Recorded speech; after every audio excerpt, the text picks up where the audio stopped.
Welcome back to Fantasy Football Today, where Heath Cummings has rid us of Pete Prisco. He was so upset with Name That Player. He's kicked Pete off the show and replaced him with one of our little toys over here in place of Pete Mr. can't work Prisco. more than 30 minutes at a time. It's so gotta get somebody new in.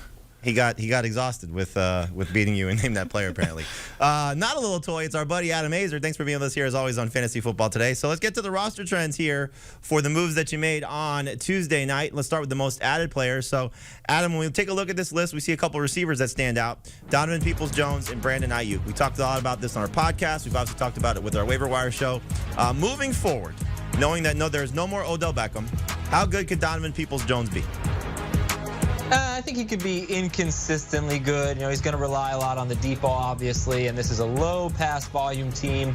I don't see him getting a lot of catches, so he's more of a non or half PPR guy. I did not really make any moves for Donovan Peoples-Jones. I have some leagues that run tonight, so I don't plan on putting in claims for Peoples-Jones unless it's a pretty deep league. I'm much more interested in Aiyuk.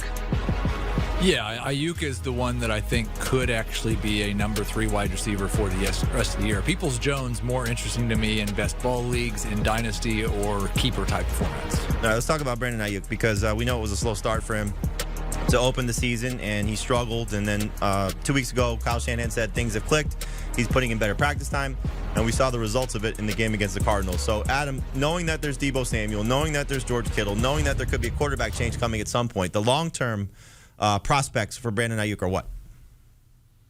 Irrelevant, because there are too many variables. We don't know if Garoppolo is going to get benched. You have to pick up Brandon Aiyuk because he was a top 4 wide receiver down the stretch last year as a rookie. He's showed so much promise in his first year, and now he's starting to show a little bit of it here now.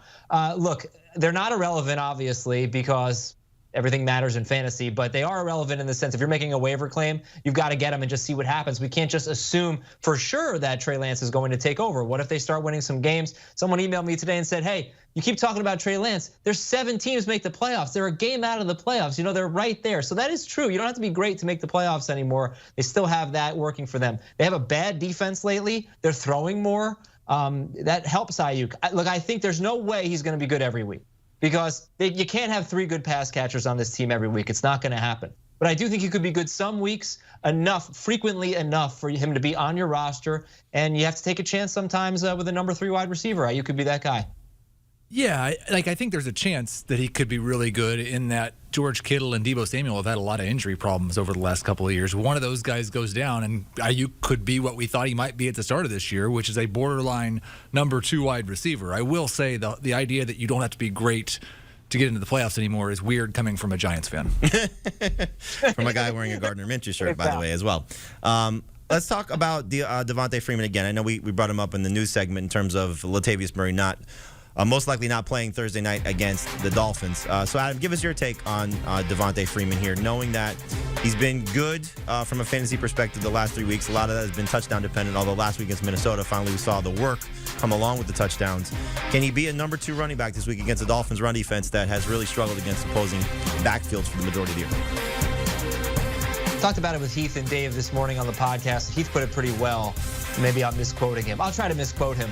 I think he said Freeman is top 5 this week. No, he said that he has a pretty good chance to score a touchdown. If you look at running backs, and they have one of the best offenses in football, and Devonta Freeman, you would think if any running back has a good chance to score, he's one of them. He's on that list. And that's what I think is going to happen. I think he's going to score a touchdown in this game. I think he's going to need that touchdown. I think he's definitely a start this week. As a number 2 running back, I don't think we're ever really going to trust him as a number 1 running back. But this week, I think it looks like a go for him. Yeah, it's a good matchup. You worry a little bit just about the way this Ravens season has gone and how many times we've thought we knew who the guy was, and it turned out to be someone different. But that's really my only concern. I do think that he's going to be in that borderline number 2 range. The problem is if he doesn't score, the floor is pretty low. Yeah, that's true. Again, the 2 games prior to last week when he did have the 13 carries, 79 yards, the rushing production wasn't great. The receiving production wasn't great, but we're just hoping that he's building towards something. And again, the matchup is good, and he's got the hometown appeal as well. Went to Miami Central High School. I just want, before we go to the most dropped players, I want to bring up two things. You saw Dearness Johnson on that list. We're waiting to find out what's going to happen with Nick Chubb's status. According to a report, the Browns are not going to activate Kareem Hunt yet. Tom Spencer, who's the CBS Sports editorial consultant, who's in the booth with Jim Nantz and Tony Romo, told us on Sunday, he was at the game between the Bengals and the Browns, that the coaching staff indicated that Kareem Hunt probably still a ways away from the calf injury, so don't expect to see Kareem Hunt. So Dearness Johnson, if he's still out there, go pick him up. And then a couple guys that aren't on this list, one in particular probably Brandon Bolden. Patriots running backs coach Ivan Fears said the team is on a, quote, on a wait-and-see program with Damien Harris and Ramondre Stevenson, both those guys in the concussion protocol. So, Heath, which of the Patriots backs do you prefer, Brandon Bolden, J.J. Taylor, if the two guys in front of him are out?